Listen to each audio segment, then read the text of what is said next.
Eh bien bonjour à tous et à tous, c'est Lyon News, j'espère que vous allez bien. Eh bien moi ça va très très bien. Alors on se retrouve aujourd'hui pour la vidéo de Smaïl Bouabdella.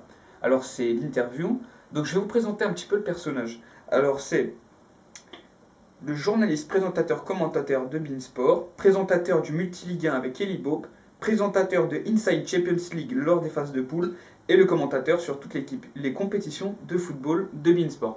Voilà, je vous en dis pas plus et je vous laisse avec la vidéo. Bon visionnage. Ok. Bon bah bonjour Smaïl, Bonjour, enchanté de faire ta connaissance. enchanté aussi. Alors j'aurais une première question, déjà pourquoi as-tu voulu faire ce métier? Pourquoi faire ce métier? Parce que c'était un bon moyen de continuer à vivre ma passion qui est le football. À la base, je fais du journalisme pour travailler dans le sport, pour travailler particulièrement dans le foot, et pour continuer à travailler autour de ce qui me passionne, c'est donc le foot. D'accord. Et j'avais vu sur internet que tu t'étais blessé en 2005 à la jambe. Oui, je me suis blessé, mais c'est pas pour ça que je suis pas devenu C'est joueur pas de pour ça. football professionnel. C'est peut-être pour ça que je suis devenu journaliste. J'avais 22 ans à ce moment-là, et je pense que c'est ce qui a créé le déclic pour me dire voilà, ça y est, c'est terminé. Tu y as cru un petit peu, t'as pas le niveau, tu as encore le temps de te retourner, fais autre chose et essaye de trouver autre chose qui te permet de continuer à vivre de ta passion. Donc du coup c'est peut-être ça du coup l'élément déclencheur qui a fait Ah, c'est que- sûr même. C'est un moment le tournant qui m'a fait arrêter le foot. Mais il y a beaucoup de gens qui disent je suis pas devenu joueur de foot parce que je me suis blessé au genou, je suis pas devenu joueur de foot parce que j'avais des problèmes à la cuisse, je suis pas devenu au foot parce qu'un jour j'ai eu la varicelle, je suis pas devenu joueur de foot parce qu'un jour j'ai mangé des tomates. Non, moi je suis pas devenu joueur de foot parce que j'avais pas le niveau pour être joueur de foot. Je suis devenu journaliste parce qu'à un moment, assez tôt dans ma carrière, parce que celui qui joue au foot, c'est une carrière, Oui. parce qu'à un moment, et assez tôt dans ma carrière, j'ai eu quelque chose qui m'a mis dans la tête que le football, un haut niveau, c'était pas que c'était terminé pour moi, puisque ça n'avait jamais vraiment commencé, mais que c'était inaccessible pour moi. Mais du coup est-ce que tu penses que c'est bien de souligner le fait que quand un jeune fait du football et croit en ses rêves, ce qui est important, mais qui doit quand même assurer de bien travailler à l'école Ça, pour avoir un plan B? on dirait que je suis un père de famille en disant ces choses-là, mais oui, oui, oui.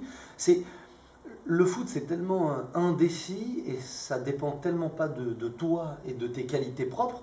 Ça dépend pas seulement de tes qualités propres, ça dépend bien sûr de tes qualités. Si tu as ta chance, on te donne la chance, on te fait confiance, mais que tu as les pieds carrés et que tu as des boîtes à la place des chaussures de foot, tu peux aller au plus grand club du monde, tu n'y arriveras jamais. Sauf que tu peux avoir de l'or dans les pieds et jamais y arriver non plus. Alors que au niveau des études, si tu travailles, tu es sûr d'avoir un bagage scolaire et un bagage de diplôme. Ça, personne ne pourra te l'enlever. Des diplômes, c'est pas une compétition, c'est pas selon les choix d'un entraîneur, c'est toi, tu réponds bien aux questions, tu as une bonne note. Stop, tu travailles, tu as une bonne note. Stop. Ça, tu le maîtrises.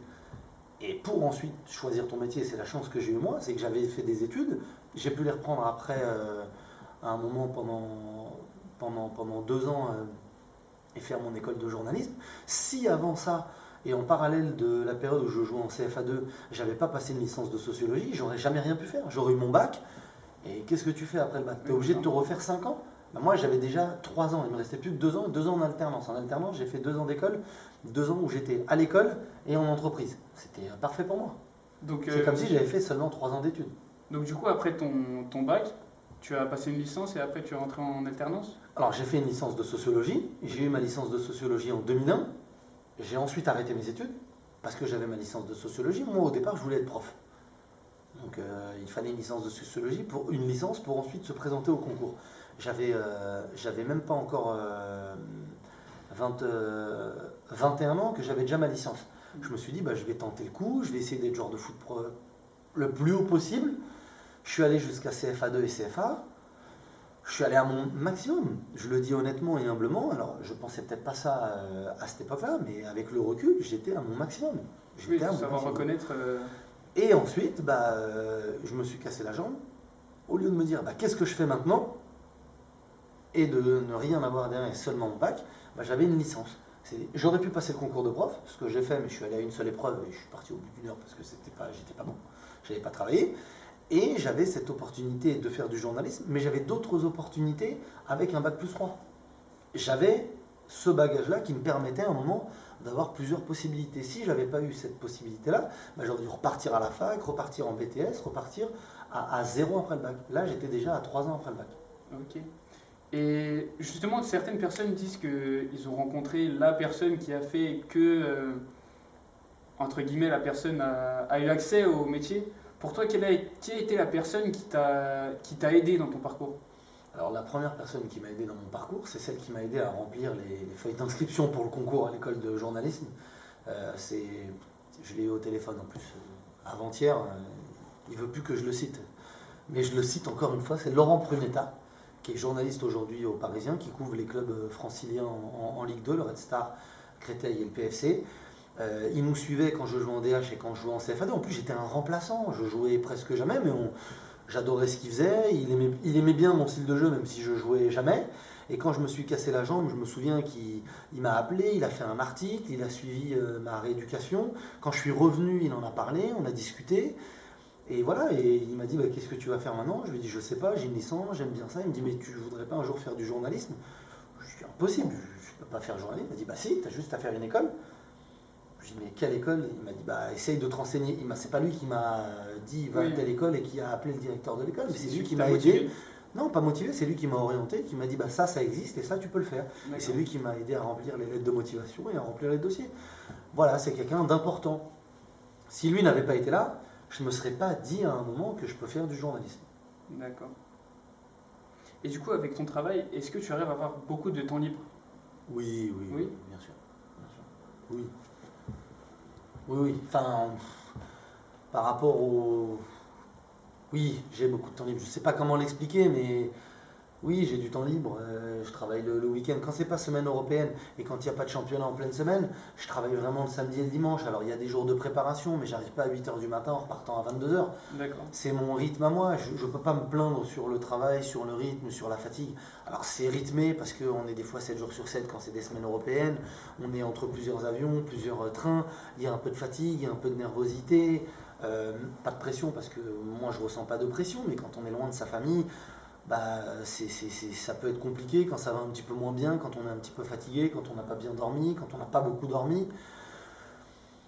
Oui, mais est-ce que c'est plus compliqué que celui qui se lève tous les matins, qui va faire du ménage, celui qui se lève tous les matins, qui va nettoyer des voitures, celui qui va ramasser les poubelles, celui qui va travailler dans des bureaux, celui qui va travailler sur les chantiers?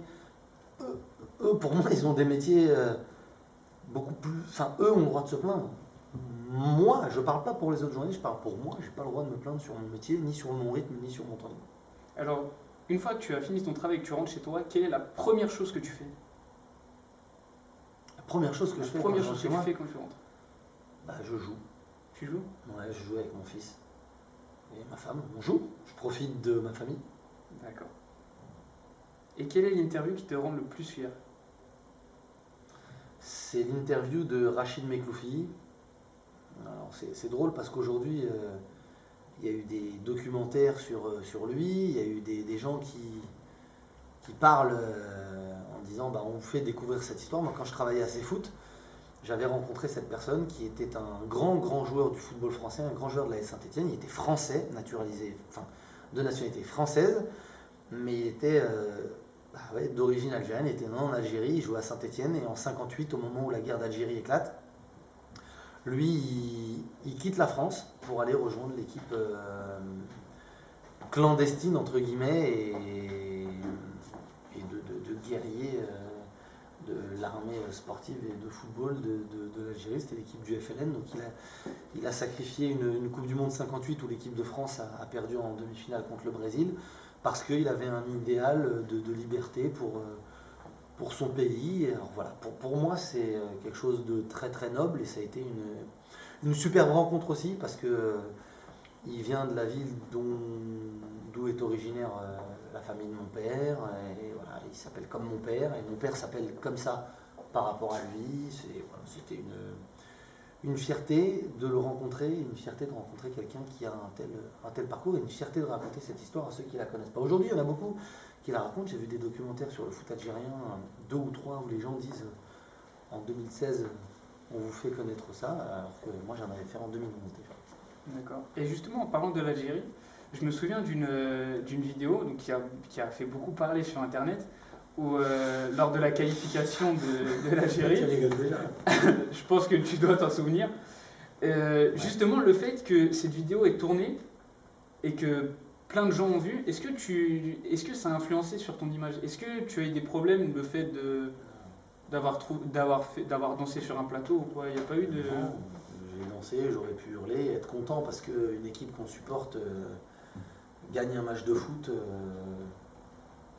Alors celui qui critique, quel que soit le club, quel que soit le pays, c'est peut-être parce qu'il n'a jamais eu d'émotion en regardant un match de foot.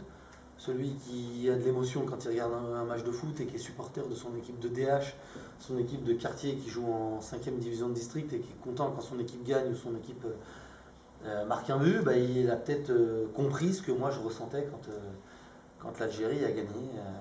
Enfin, c'est même pas encore gagné, c'était que la mi-temps. Quand l'Algérie menait 3-0 dans ce match de Coupe du Monde. D'accord. Alors après, il y en a peut-être qui l'ont mal pris, mais ils ne doivent pas aimer trop le foot. Ça va peut-être au-delà du foot. Celui qui n'aime pas, c'est peut-être un rapport autre que celui du foot. Mais si quelqu'un aime le foot...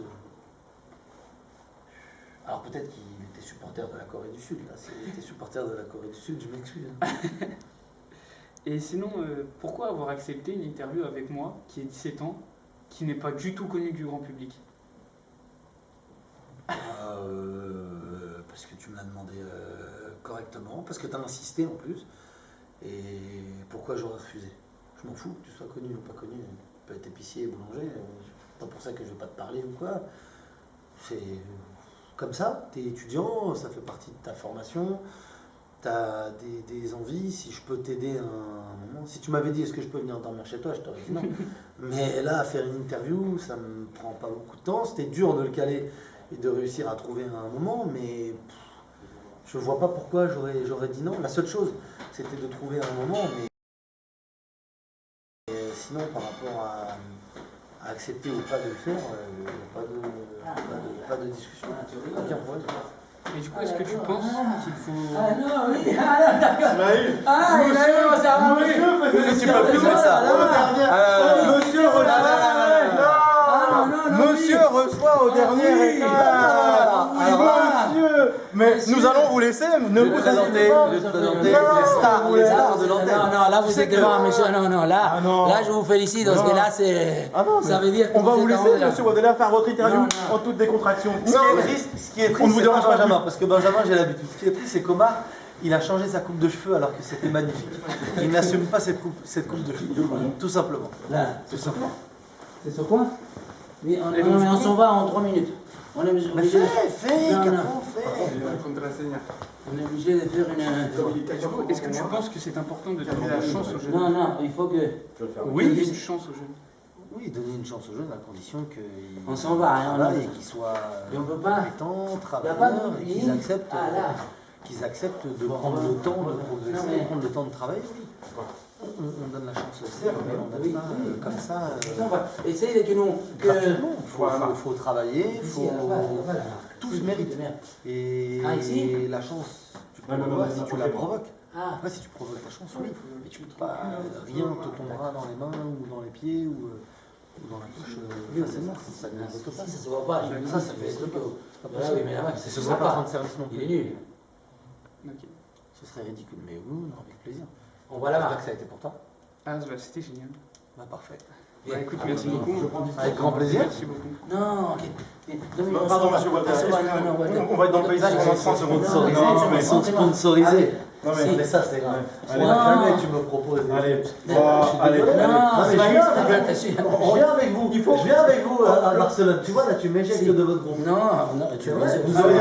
on a ça après. Non. Moi, c'est pas grave. J'irai m'acheter une veste Zara. Allez, C'est allez, pas allez. grave, Omar. Allez. Pas de problème. Et c'est que. Omar, s'il te plaît.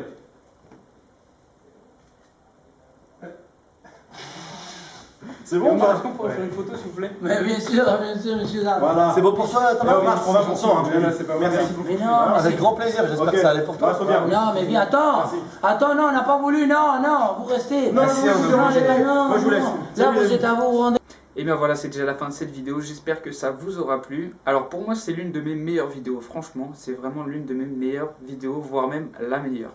Merci beaucoup à Beansport de nous avoir accueillis, c'était vraiment génial et j'ai un petit message à vous faire passer, c'est croyez en vous et croyez en vos rêves. Sans ça, vous n'y arriverez jamais. Jamais j'aurais cru aller à Beansport une fois et puis bah là j'y suis allé, j'ai visité les locaux et tout ça. Donc voilà, croyez en vos rêves, n'abandonnez jamais. Sur ce, je vous dis à une prochaine et à plus.